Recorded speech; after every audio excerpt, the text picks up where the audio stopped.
On a quiet Tuesday morning, convoys of trucks carrying Western seeds and chemical fertilizers came to a halt at checkpoints in northern Burkina Faso. No gunfire, no protests, only a silent order signed with a firm hand. All agricultural imports from the West suspended indefinitely. The estimated value of that ban was $2.7 billion, but for President Ibrahim Traoré, that number was never the point. What he wanted to measure was the limit of dependence. For decades, Burkina Faso's fields had lived on foreign seeds, on sacks of chemical fertilizers branded as aid, and on loan contracts written in someone else's language. Each season, farmers sowed not only seeds but their own submission. The soil stayed cracked, the harvest stayed dry, but the deepest wound was this.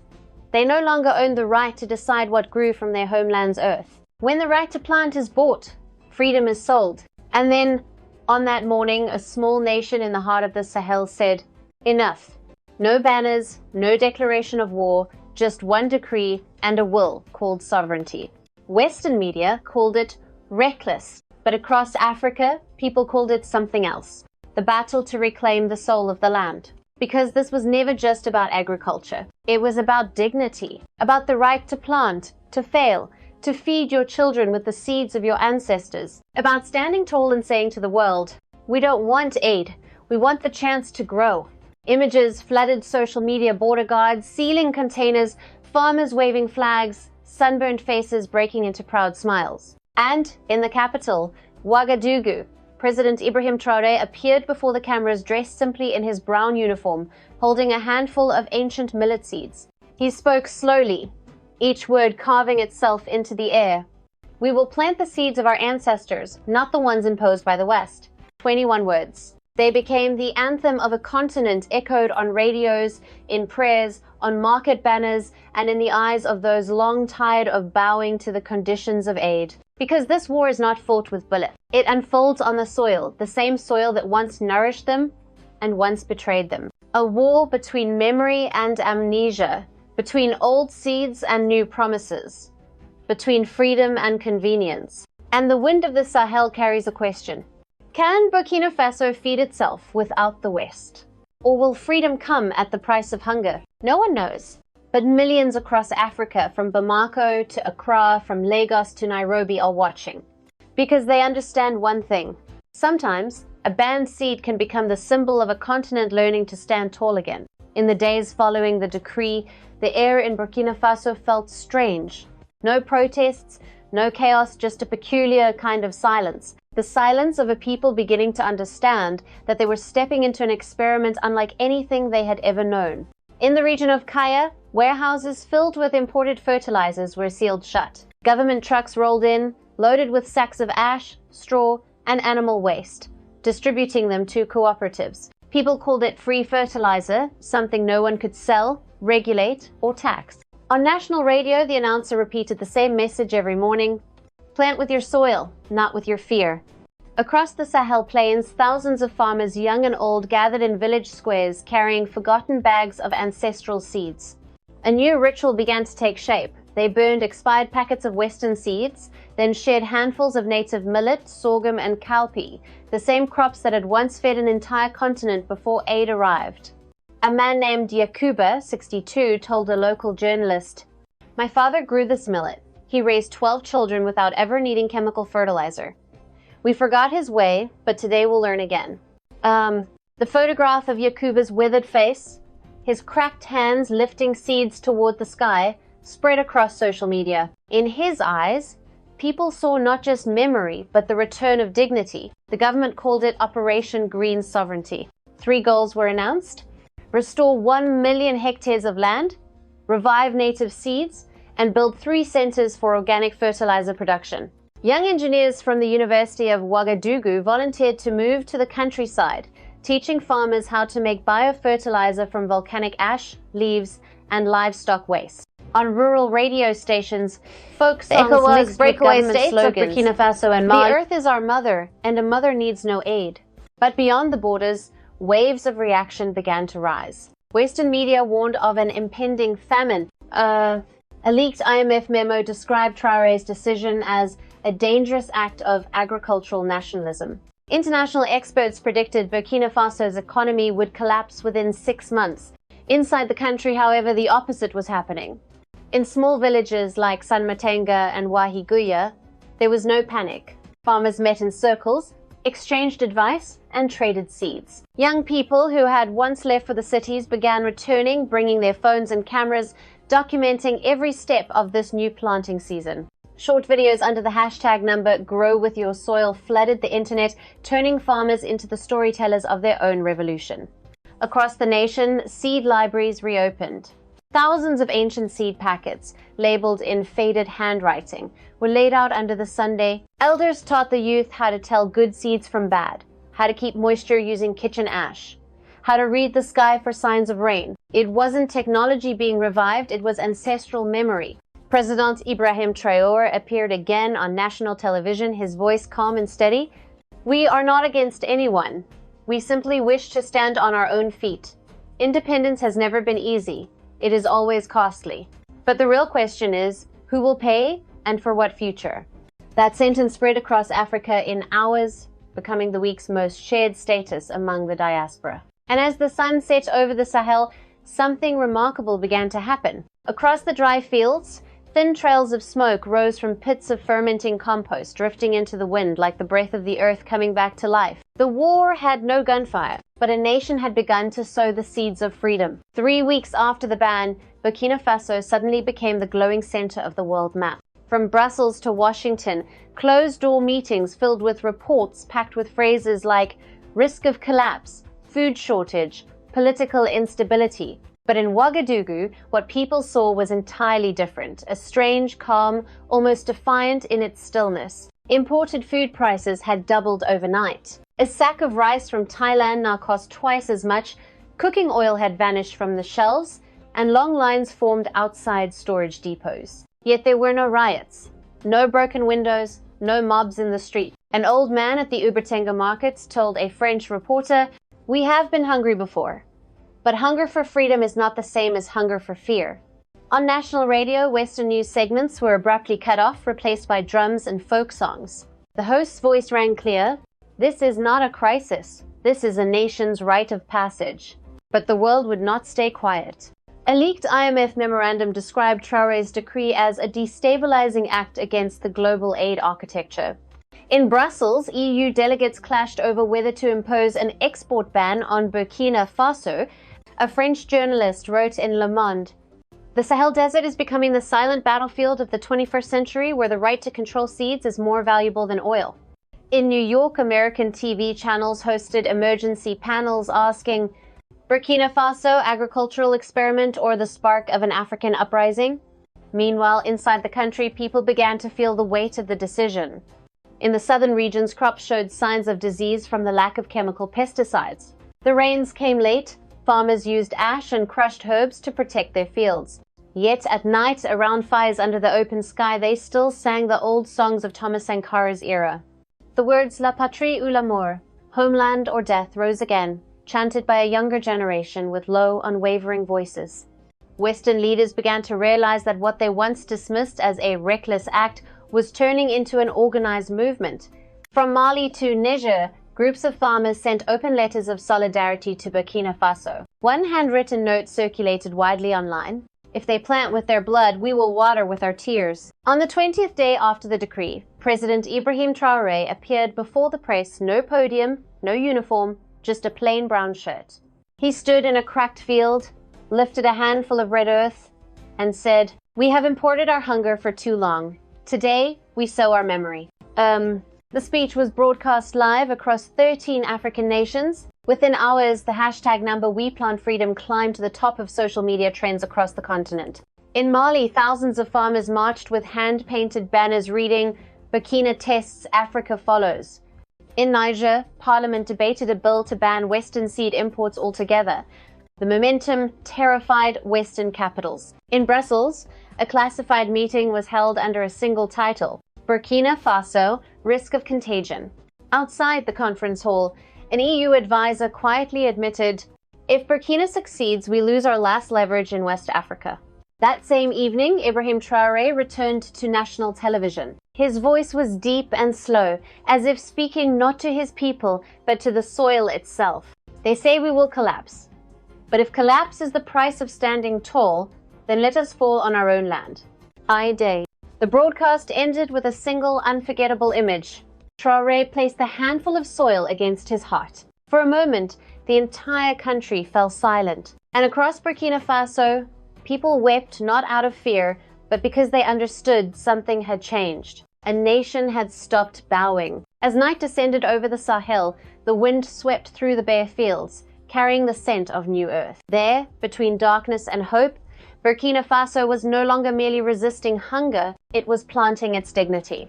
From a single, solitary decision, Burkina Faso had unknowingly sparked a fire spreading across the African continent.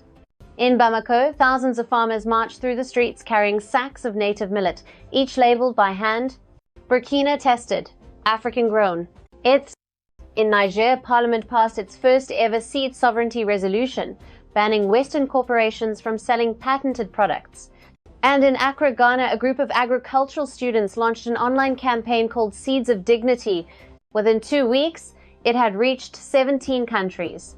On the world map, the Sahel, once dismissed as the belt of poverty, was now being described as the heart of a second independence. Political commentators called it the Green Revolution of the South, but in the West, they gave it another name, the Food Rebellion. In Brussels, the European Union held an emergency session. A classified report stated, if Burkina succeeds in replacing Western agricultural supply chains, the aid model will lose strategic control. Risk. Spread to Mali, Niger, and possibly Senegal. A senior EU official sighed. We once ruled Africa with guns, then with money. Now they're taking back the right to plant. Across the Atlantic in Washington, congressional committees met in quiet alarm. Security advisors warned that if AES nations continue to align, they could form a self-sufficient bloc in food and energy outside the global trade orbit. A television analyst summarized it bluntly. They're not just planting millet and corn, they're planting an idea, and that idea is taking root. Ew. Meanwhile, across Africa, inspiration spread like the beating of distant drums. Churches and mosques preached about dignity and labor. Women in Niger formed a cooperative called Mother Earth, producing organic fertilizer from ash and compost. In Ouagadougou, school children redrew the agricultural map, one without borders between aid and self-reliance. But just as the movement reached its peak, the undertow began to rise. From Paris, London, and Geneva, secret diplomatic cables circulated. Monitor Burkina closely. Evidence of unauthorized technical involvement from Russia and China. An information campaign soon followed. Major Western outlets ran headlines warning of imminent famine. Images of barren fields and thin children flooded the airwaves, though many were photos taken years earlier. In Ouagadougou, the Ministry of Information called an emergency meeting. Local TV channels launched a counter-offensive under the slogan, "There is no famine here, only the hunger for freedom." Young journalists traveled from village to village, filming green shoots sprouting from renewed soil, women mixing compost with laughter under the fierce Sahel Sunday. The world split in two visions. The West saw an economy collapsing. Africa saw a people rising. As tensions peaked, the European Union issued a formal statement. All agricultural aid to Burkina Faso will be reviewed. But Traoré's reply silenced the world. In a brief address, he said, "If aid is the price of submission, then let us choose poverty." The words spread like wildfire across social media. In Lagos, students painted them on dormitory walls. In Nairobi, they flashed across digital billboards. And in Johannesburg, a major newspaper called it the manifesto of a new century. That evening, Ibrahim Traoré stepped out of the presidential palace, no convoy, no guards. He walked alone down a quiet avenue lined with dust-red trees. People recognized him and fell silent, bowing their heads. He said softly, "We are finishing the book our ancestors never got to write." In the distance, drums echoed from the central square, not the drums of war, but of planting. Because this struggle, from beginning to end, has never been fought with bullets, only with soil, sweat, and dignity. That May, under the dry, searing heat of the Sahel, Burkina Faso announced a new kind of holiday, the Day of the Earth. No fireworks, no parades, just one ritual. Every citizen would stop whatever they were doing and touch the soil with bare hands. At noon, the entire country fell silent. From the capital, Ouagadougou, to the smallest border villages near Mali, millions of farmers, soldiers, students, merchants stepped outside their homes, their shops, their fields. They removed their shoes and stood barefoot on the ground. The sun burned overhead.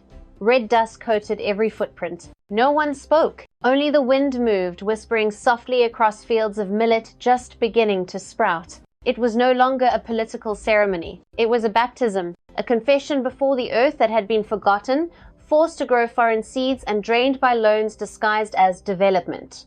In the central square of Ouagadougou, thousands knelt in a vast circle around a pit of soil. Then President Ibrahim Traoré appeared. No uniform, no motorcade, only a man in a dark brown shirt holding a handful of red earth. He walked slowly, each step heavy, as if carrying the memory of an entire nation.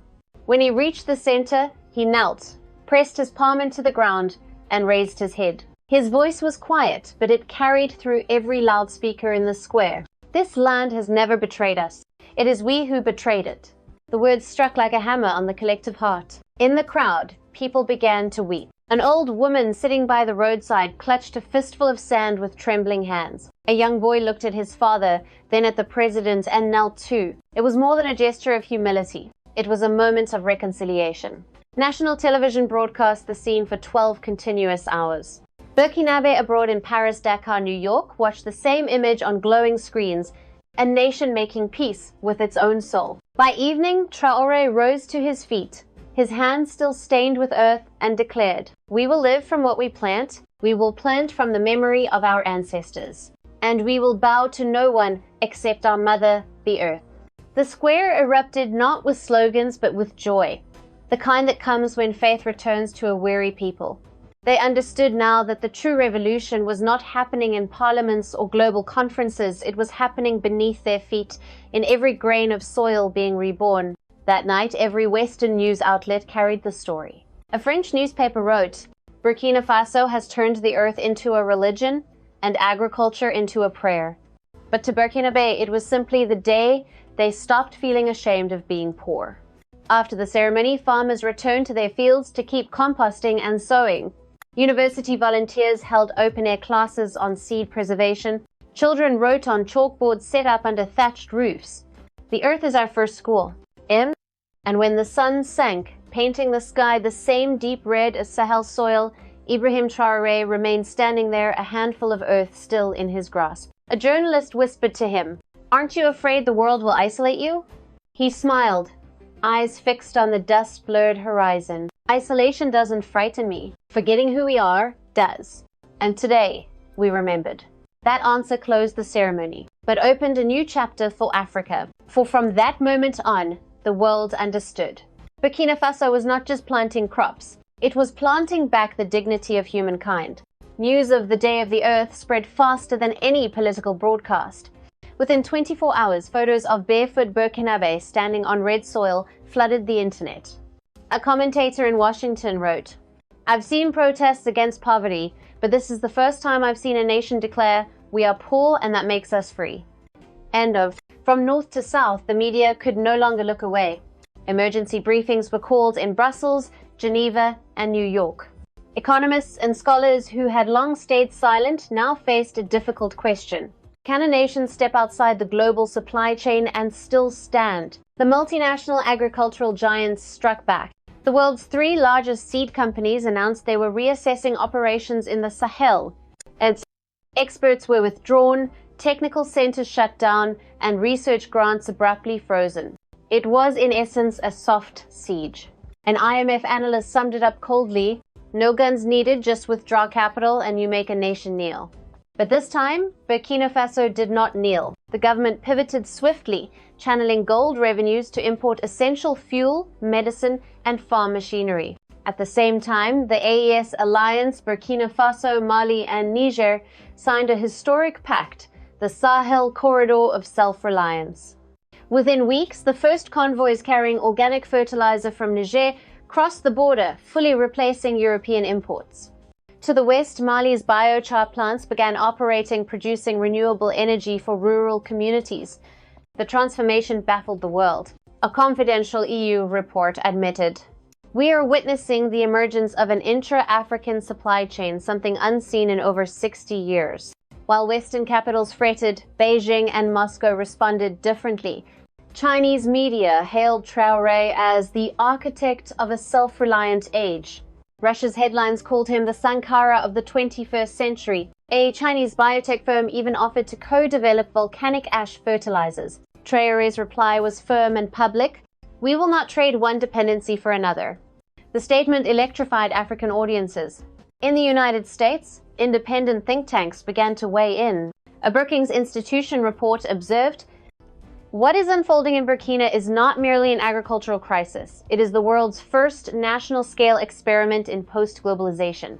Then came the unexpected ripple. In Texas, a farmers' association sent an open letter of respect to Traoré, saying they understood what it feels like to be forced to grow what you did not choose. In Brazil, agricultural engineers hosted a symposium titled The Burkina Lesson.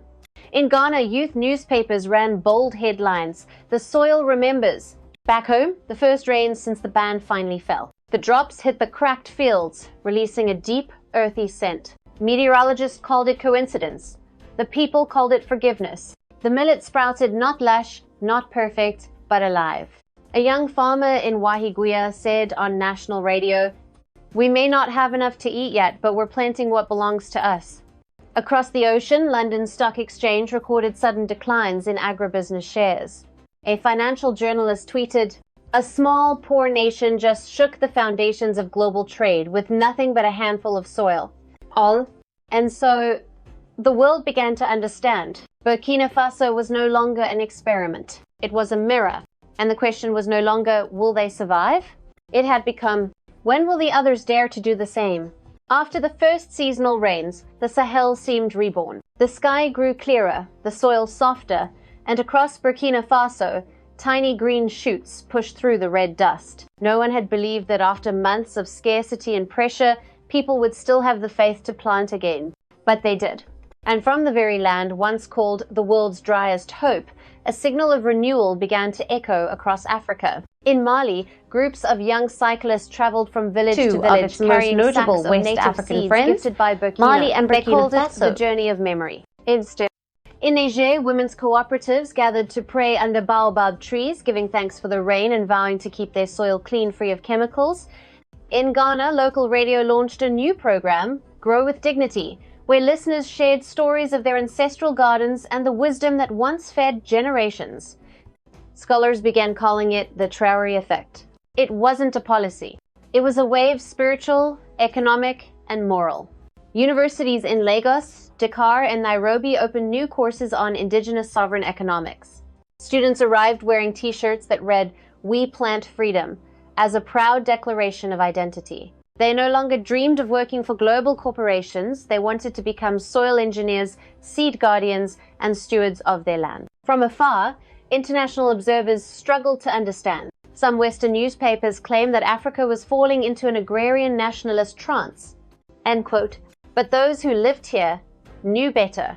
This was not sleep, it was awakening. After generations stripped of the right to decide what they eat, Africans were learning again to listen to the earth and to themselves. A South African journalist wrote, "When a Burkinabe farmer touches the soil, it is not merely agriculture. It is a declaration that the black man has the right to grow his own life."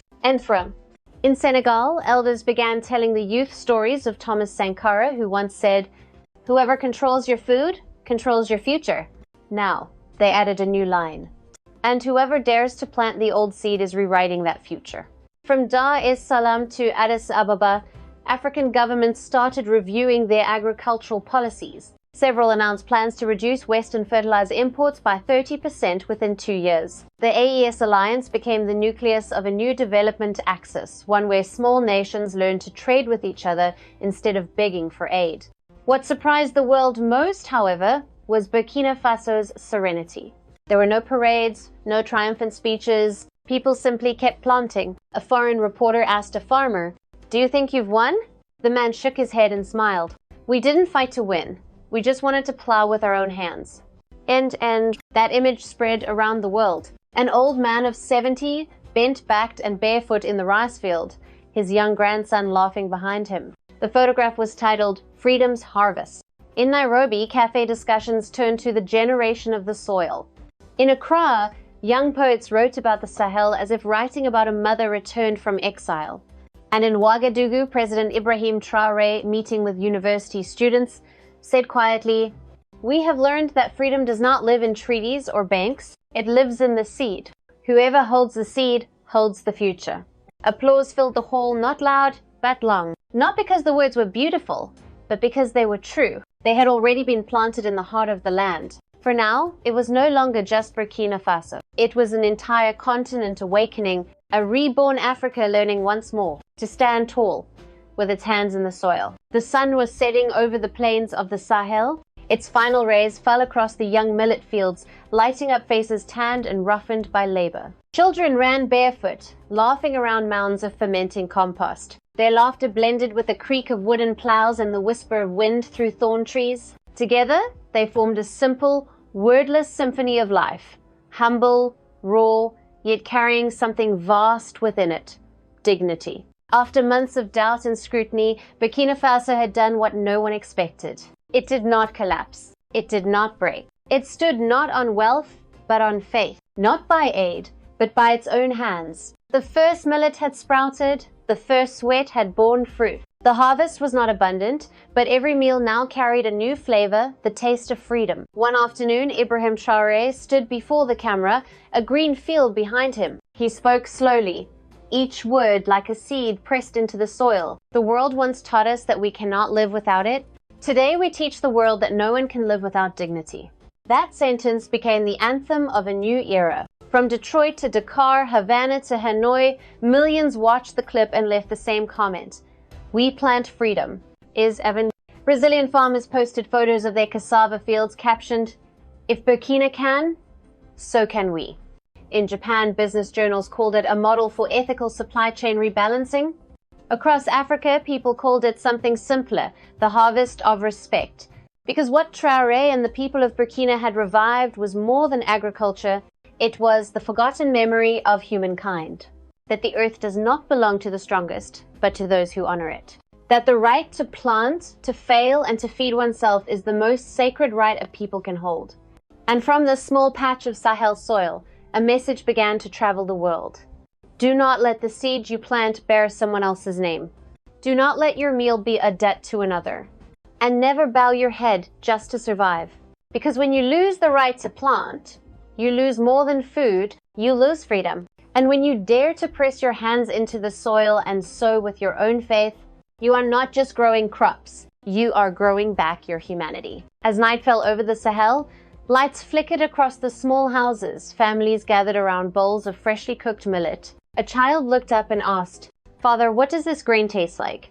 The man smiled and whispered, "It tastes like the earth and like freedom." If you are listening now, remember that. Because in a world trading its soul for profit, there are still people choosing to plant dignity instead. And perhaps that is what humanity must relearn from a small nation at the heart of Africa. If you believe that freedom cannot be donated but must be sown, share this story. If you believe that dignity is not a commodity but the root of all life, write these words: "I am here." Oh. And if you wish to keep hearing the real stories of Africa where people are rewriting the meaning of freedom, then stay with this voice. Because starting today, each of us can plant a single seed, and who knows, that seed might just grow into the seed of dignity.